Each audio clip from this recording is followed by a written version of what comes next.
Hello friends, मेरा नाम विवेक सिंह राठौर है एंड मैं आज इस वीडियो सेशन के थ्रू आपको कुछ इम्पोर्टेंट क्वेश्चंस प्रैक्टिस कराने वाला हूँ या रिवाइज कराने वाला हूँ उन कॉन्सेप्ट्स को जो इलेक्ट्रॉनिक्स इंजीनियरिंग के बहुत सारे कॉम्पिटिटिव एग्जाम में ये क्वेश्चन पूछे जाते हैं। और जो क्वेश्चन मैं अभी आपको कराने वाला हूँ वो क्वेश्चन पहले के आए हुए क्वेश्चन हैं, लेकिन वो बहुत इंपॉर्टेंट है। इसलिए आप कोई भी एग्जाम में देखेंगे, चाहे बार्क में हो, इसरो में हो, चाहे आईईएस एग्जाम में हो, चाहे सीजीपीएससी के डीएसपी रेडियो में हो, एमपीपीएससी के डीएसपी रेडियो में हो, वो सारे एग्जाम में ये क्वेश्चन ऐसे पूछे जाते हैं। इसलिए आपके लिए इम्पोर्टेंट क्वेश्चन है, आप इसको जरूर इस कॉन्सेप्ट को देखिएगा। तो शुरू से लेके आखिरी तक सारे क्वेश्चंस मैं बताऊंगा और उसको उसका सॉल्यूशन बताऊंगा और कुछ कॉन्सेप्ट रिवाइज कराऊंगा, तो आपको मतलब इस वीडियो के थ्रू आपका कॉन्सेप्ट रिवाइज हो जाएगा, उम्मीद है। ठीक है, मेरा परिचय, मैं विवेक सिंह राठौर। अभी हाल ही में एक सीजीपीएससी का जो डीएसपी रेडियो एग्ज़ाम हुआ है उसमें मेरा सिलेक्शन डीएसपी के पोस्ट पे हुआ है, उसमें मेरा रैंक फर्स्ट था। तो अपने एक्सपीरियंस के बेसिस पे, अपना जो पढ़ने का स्ट्रेटेजी है उसके बेसिस पे मैं ये सारे क्वेश्चंस लेके आया हूँ आपके मदद के लिए। ठीक है, चलिए स्टार्ट करते हैं आज का सेशन। फर्स्ट क्वेश्चन से स्टार्ट करते हैं। फर्स्ट क्वेश्चन क्या है, देखिए। In a semiconductor strain gauge the change in resistance on application of strain is mainly due to change in. ये क्वेश्चन पूछा गया है। इसका मतलब ये है कि आपका जो सेमीकंडक्टर का स्ट्रेन गेज है वो आपका उसमें चेंज इन रेजिस्टेंस कब होगा। ठीक है, ऑन एप्लीकेशन ऑफ स्ट्रेन वो किस वजह से होता है, ड्यू टू चेंज इन। क्या लेंथ ऑफ द वायर होता है, the diameter of the wire, resistivity of material of the wire, या both the length and diameter of the wire. ठीक है, तो ये आपका क्वेश्चन पूछा गया है इसको उसमें। अब आपको इसमें देखना है, देखिए। जो सेमीकंडक्टर का स्ट्रेन गेज होता है उसमें जो रेजिस्टेंस चेंज होता है वो आपका resistivity of material of the wire की वजह से होता है। और अगर यही चीज अगर सिर्फ कंडक्टर स्ट्रेन गेज होता तो उसमें जो चेंज इन रेजिस्टेंस होता है वो बेसिकली लेंथ ऑफ वायर और डायामीटर ऑफ वायर के चेंज होने की वजह से उसमें रेजिस्टेंस चेंज होता है। तो इसमें दोनों कॉन्सेप्ट याद रखिएगा। सेमीकंडक्टर का जो स्ट्रेन गेज होता है उसमें जो रेजिस्टेंस चेंज होता है जब अपन स्ट्रेन लगाते हैं तो वो मेनली उसका रेजिस्टिविटी चेंज होता है मटेरियल का, उस वजह से चेंज होता है।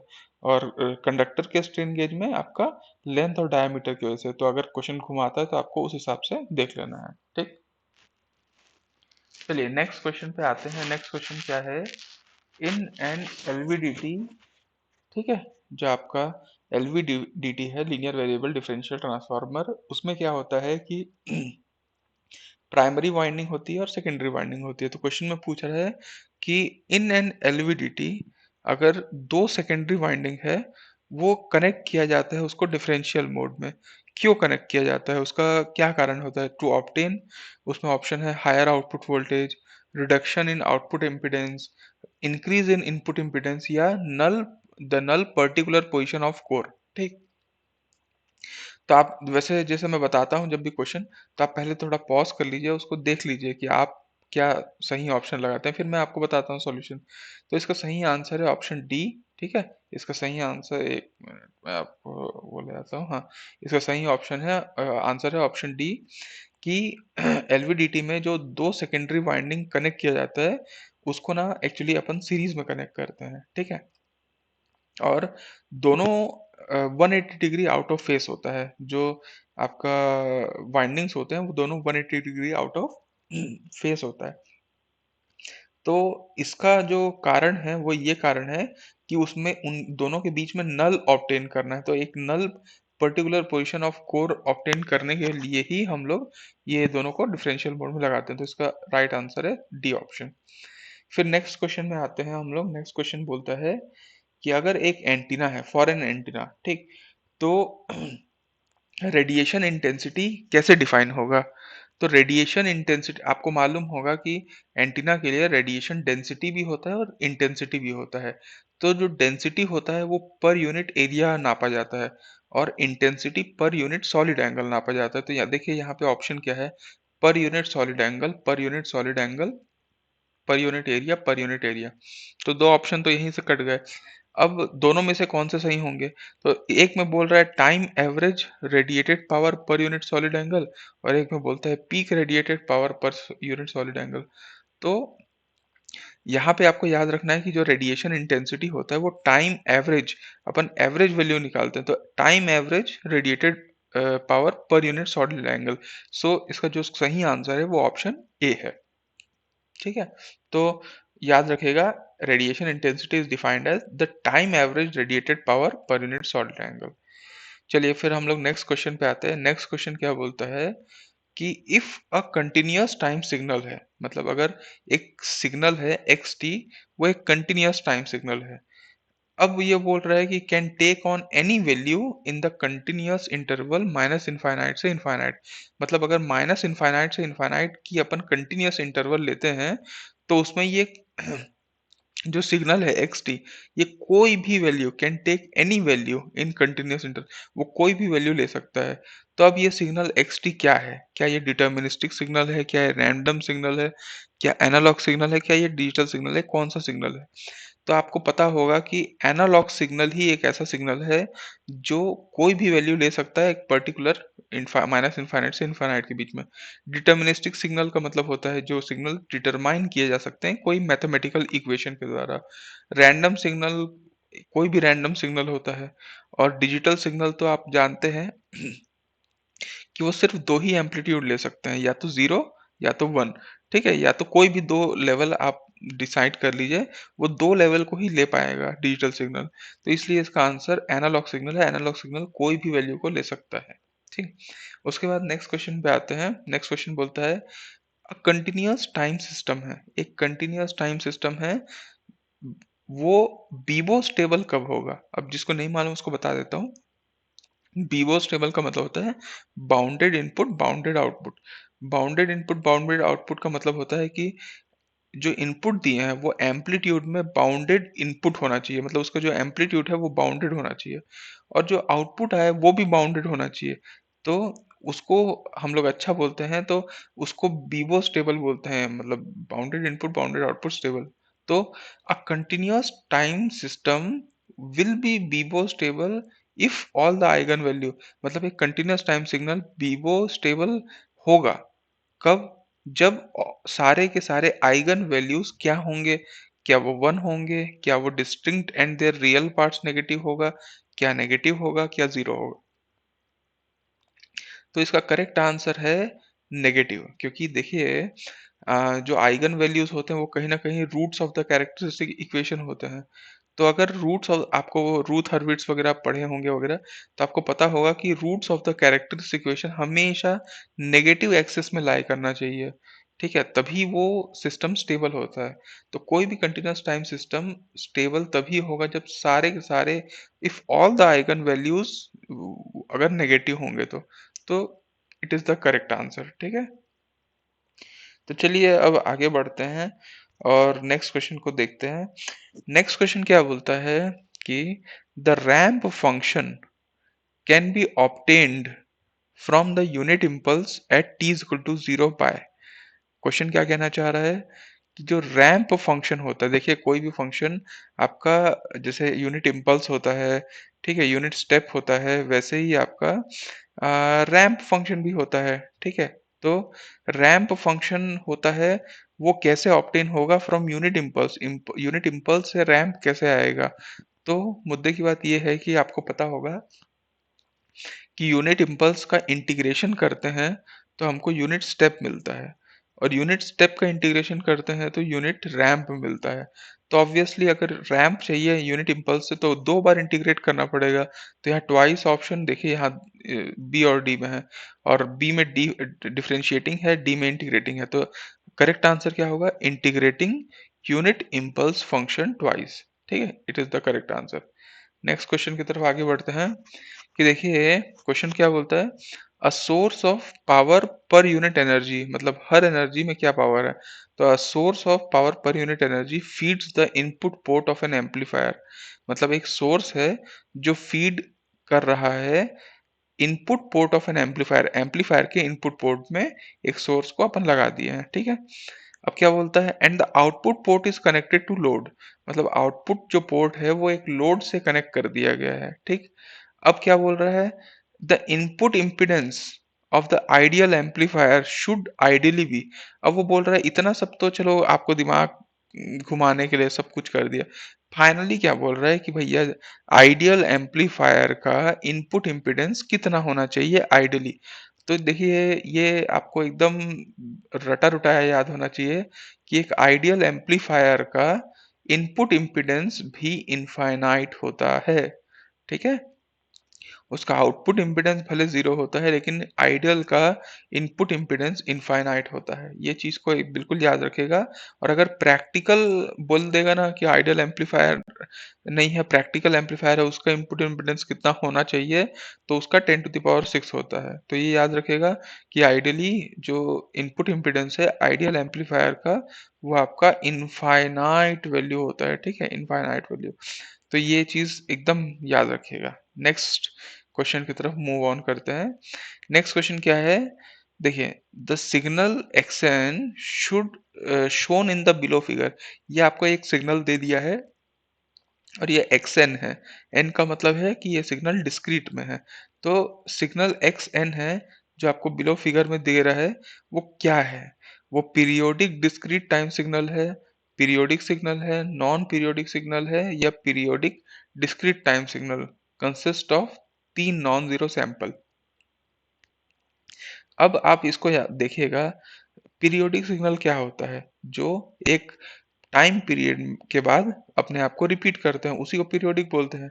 तो आप यहाँ पे कहाँ पे देख पा रहे हैं, देखिए यहाँ पे 3 नॉन मतलब जीरो सैंपल है, फिर 3 नॉन जीरो सैंपल है, फिर 3 जीरो सैंपल है, ठीक। तो ऐसा कुछ हो ही नहीं रहा है कि ये रिपीट कर रहा है, मतलब अगर आप मतलब ये अगर थोड़ा सा और एक्सटेंड करते तो अगर रिपीट करता तो समझ में आता कि ये रिपीट है, लेकिन आप देखिए तो यहाँ पे मतलब कोई चीज सिर्फ -4 से 4 को देखेंगे तो आपको कहीं पीरियोडिक नहीं लगेगा। तो जब पीरियोडिक है नहीं तो फिर यहाँ पे पीरियोडिक पीरियोडिक पीरियोडिक में जाना ही क्यों। सीधा इसका सही आंसर है third option, non periodic signal. जो एक्सन आप दिखा रहे हैं फिगर में वो नॉन पीरियोडिक है, बात खत्म। तो सिंपल सा क्वेश्चन था, ठीक। उसके बाद नेक्स्ट क्वेश्चन आते हैं। नेक्स्ट क्वेश्चन में क्या बोलता है कि which of the following Dirichlet condition are correct for convergence of Fourier transform of the function, ठीक। तो आपको ये चीज को देखना है कि देखिए डर्चलेट कंडीशन जो आपका बताया गया है for the convergence of Fourier transform, तो फोरियर ट्रांसफॉर्म कब कन्वर्ज करेगा उसके लिए डर्चलेट कुछ कंडीशन बताए हैं। तो उसमें चारों ऑप्शन है, उसमें से कौन सा कंडीशन करेक्ट है आपके कन्वर्जेंस ऑफ फोरियर ट्रांसफॉर्म के लिए। तो देखिए मेरे ख्याल से ठीक, इसमें देखिए x T is square integrable, x T must be periodic, x T should have finite number of maxima and minima with in any finite interval, और फोर्थ ऑप्शन है x T should have finite number of discontinuity with in any finite interval. तो देखिए इसका ना वैसे तो इसमें 3 option सही हैं, इसमें आगे का वो होता 1 2 एंड 3 वगैरह वो नहीं था। तो चलिए इसमें 3 ऑप्शन सही हैं जो कि ये कह रहे हैं कि जो डर्चलेट कंडीशन है कि भैया एक्स टी को स्क्वायर इंटीग्रेबल होना चाहिए, ठीक है, उसका और मैक्सिमा और मिनिमा ना एक फाइनाइट नंबर में ही होना चाहिए, इनफाइनाइट नंबर में मैक्सिमम मिनिमा अलाउ नहीं है। और वैसे ही जो डिसकंटिन्यूटी होता है वो भी फाइनाइट नंबर में होना चाहिए होता है किसी फाइनाइट इंटरवल में।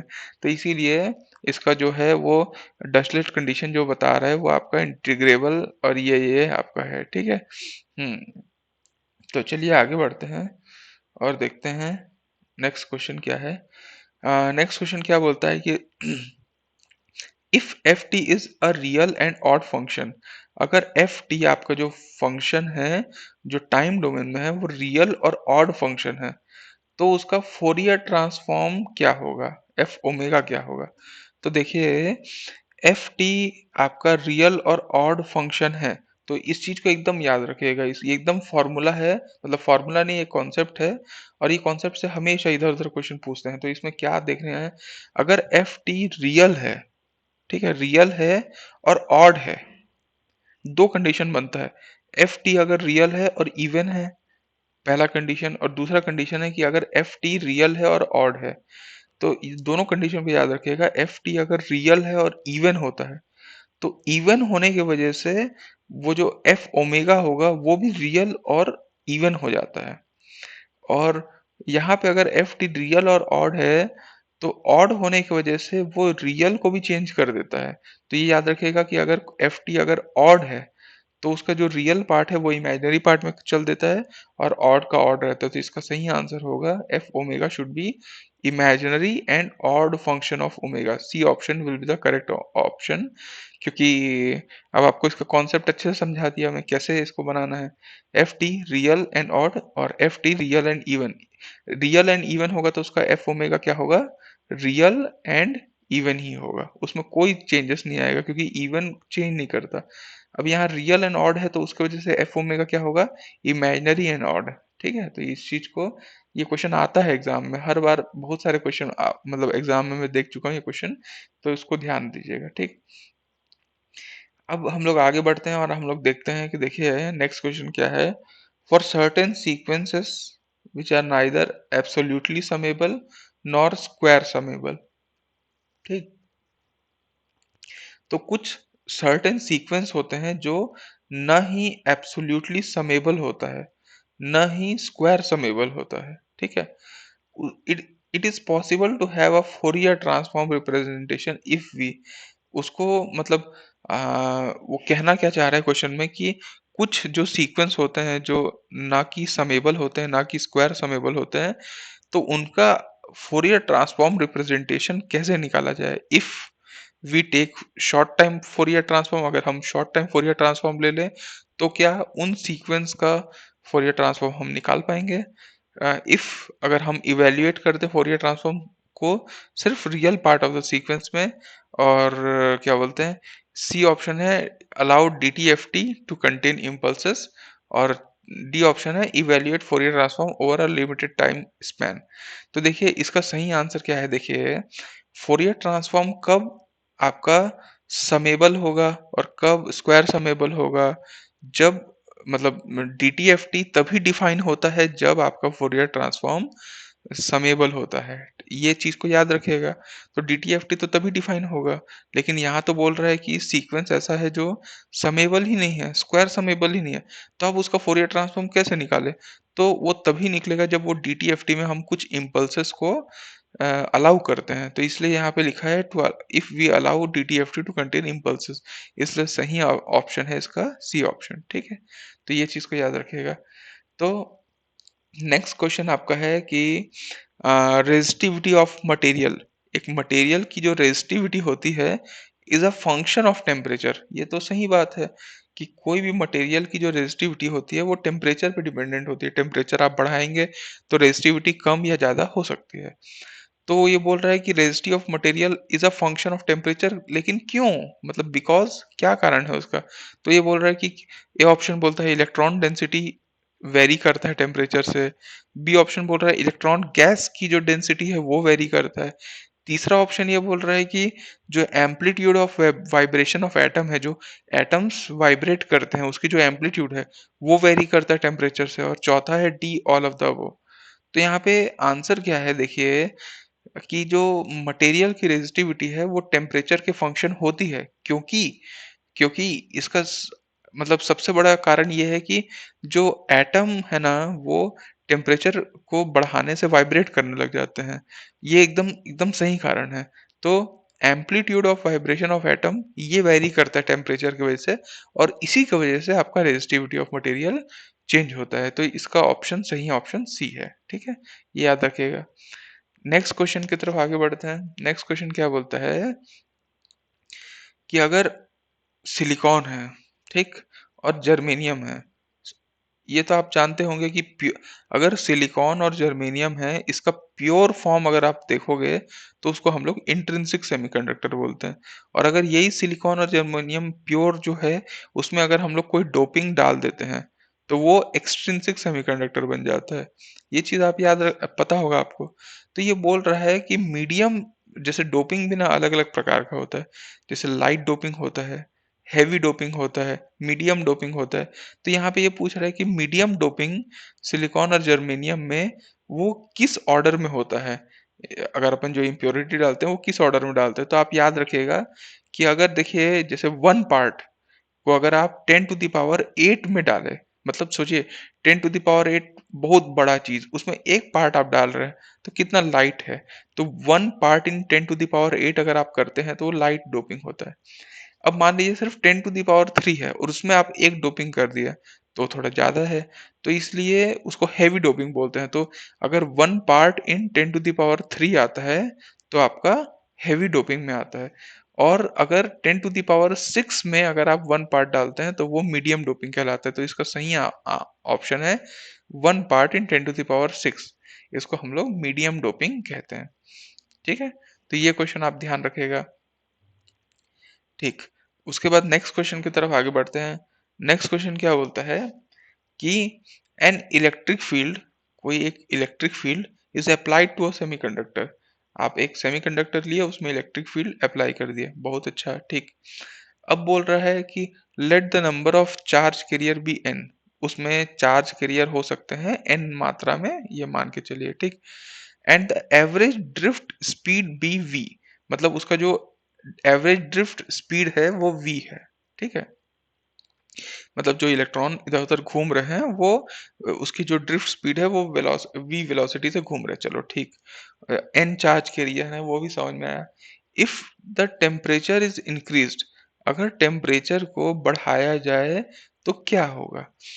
ठीक, अगर आपको क्वेश्चन एकदम समझ में आ गया होगा, एक सेमीकंडक्टर में इलेक्ट्रिक फील्ड लगा है, उसमें चार्ज कैरियर कितने हैं तो एन मात्रा में है, उसकी एवरेज ड्रिफ्ट स्पीड कितनी है तो वी स्पीड में है। तो अब अगर आप टेम्परेचर बढ़ा रहे हो तो क्या होगा। देखिए टेम्परेचर के बढ़ाने से मैं आपको बताया कि एटम का वाइब्रेशन चालू हो जाता है, ये तो आप जानते ही हैं।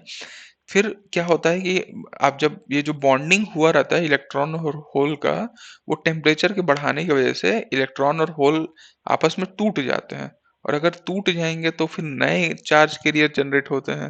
भाई कोई एक बॉन्ड टूटेगा तो इलेक्ट्रॉन और होल अलग अलग हो जाएगा, तो चार्ज कैरियर बढ़ जाएंगे। तो चार्ज कैरियर जो की मात्रा अगर n है तो टेम्परेचर के बढ़ाने से चार्ज कैरियर बढ़ जाता है। तो यहाँ पे एक ऑप्शन है both n and v will increase और n विल इंक्रीज। तो यहाँ पे ये तो दो ऑप्शन में से कि कोई एक ऑप्शन होगा। और दूसरी बात, जब ये चार्ज कैरियर बढ़ जाते हैं तो देखिए अगर आप एक रूम में ज्यादा लोग अगर आ जाएंगे, तो अगर आपको जब उसमें घुसना रहेगा उस रूम में, तो आप नहीं घुस पाएंगे क्योंकि बहुत ज्यादा लोग हैं, बहुत ट्रैफिक है। तो वैसे ही यहाँ पे अगर चार के बहुत बढ़ जाएंगे तो उनका जो स्पीड है वो कम हो जाएगा। तो यहाँ पे n will increase but v will decrease. तो B option will be the correct answer, ये चीज को याद रखिएगा। ठीक, फिर नेक्स्ट क्वेश्चन में आते हैं और लास्ट क्वेश्चन है इस सेशन का आज का, वो ये है क्या हेविली डोप्ड सेमीकंडक्टर, एक हेविली डोप्ड सेमीकंडक्टर का मतलब समझते होंगे कि हम लोग इतना डोपिंग किया कि वो हेविली डोप्ड है, मतलब 1 part in 10 to the power 3 की डोपिंग हुई है। ठीक है, इसका मतलब ये भी है कि आप ये भी समझ सकते हैं कि एक हेविली डोप्ड जो सेमीकंडक्टर होता है वो बिल्कुल मेटल की तरह काम करता है, क्योंकि बहुत इतनी ज्यादा डोपिंग कर रखे रहते हैं कि वो एक कंडक्टर बन जाता है, एक मेटल बन जाता है। तो उसका रेजिस्टिविटी पूछ रहा है कि वो पॉजिटिव टेम्परेचर कोफिशिएंट होता है या नेगेटिव। अब आप ये तो पता होगा कि पॉजिटिव टेम्परेचर और नेगेटिव टेम्परेचर कोफिशिएंट क्या होता है। आपको नहीं पता तो मैं बता देता हूँ कि अगर टेम्परेचर बढ़ रहा है और उसके वजह से आपका रेजिस्टेंस की वैल्यू भी बढ़ रही है, तो उसको हम बोलते हैं पॉजिटिव टेम्परेचर कोफिशिएंट। और अगर टेम्परेचर बढ़ रहा है और रेजिस्टेंस कम हो रहा है तो उसको हम लोग बोलते हैं नेगेटिव टेम्परेचर कोफिशिएंट। तो यहाँ पे आपकी बात है कि आपको याद रखना है कि सिर्फ मेटल एक ऐसा चीज है जिसका पॉजिटिव टेम्परेचर कोफिशिएंट है, मतलब कि अगर मेटल का टेम्परेचर आप बढ़ाते हैं तो आपका रेजिस्टिविटी भी बढ़ जाती है। ठीक है, याद रखिएगा, और रेजिस्टिविटी बढ़ती है तो रेजिस्टेंस भी बढ़ जाता है। और बाकी सब जैसे आप सेमीकंडक्टर की बात करें, ठीक है, वो सब चाहे एन टाइप पी टाइप कुछ भी, वो सब आपका नेगेटिव टेम्परेचर कोफिशिएंट होते हैं। तो यहाँ पे अगर आपको बोल दिया हेवीली डोप्ड सेमीकंडक्टर, तो आपको सीधा समझ जाना है हेवीली डोप्ड सेमीकंडक्टर मतलब मेटल, और मेटल मतलब पॉजिटिव टेम्परेचर कोफिशिएंट। तो यहाँ पे positive temperature coefficient of resistance होगा, तो इसका आंसर डी है, तो it is the correct answer. ठीक, तो आई होप, मेरे ख्याल से ये आज के 15 क्वेश्चन मैं आपके लिए लेके आया था। ये 15 क्वेश्चन आप लोग प्रिपेयर किए होंगे, मतलब इसका कॉन्सेप्ट समझे होंगे। फिर आप लोग कमेंट बॉक्स में ज़रूर बताइएगा कि आपको कैसा लगा ये सेशन, और क्या ये यूज़फुल था आपके लिए, और क्या आप चाहते हो कि ऐसा सेशन और आए। ठीक है, क्योंकि मैं मतलब एक कोई प्रोफेशनल नहीं हूँ, मैं एक मतलब खुद एक असिस्टेंट प्रोफेसर जो मतलब रहा हूँ, इसलिए मैं, मेरे को पढ़ाना अच्छा लगता है, और अभी मैं डीएसपी पोस्ट में मैं अभी सेलेक्टेड भी हुआ हूँ, तो इसलिए मैं चाहता था कि अपना एक्सपीरियंस आपके सामने शेयर करूँ। जो क्वेश्चन, जो इंपॉर्टेंट क्वेश्चन मैं प्रिपेयर किया हूँ, वो क्वेश्चन आप भी प्रिपेयर कर लो, या कॉन्सेप्ट रिवाइज हो जाए। ठीक है, तो कुछ भी सजेशन होगा तो आप जरूर कमेंट बॉक्स में लिखिएगा। ठीक है, तो ठीक है, tata bye bye, see you, have a good day सभी को, जय हिंद जय भारत।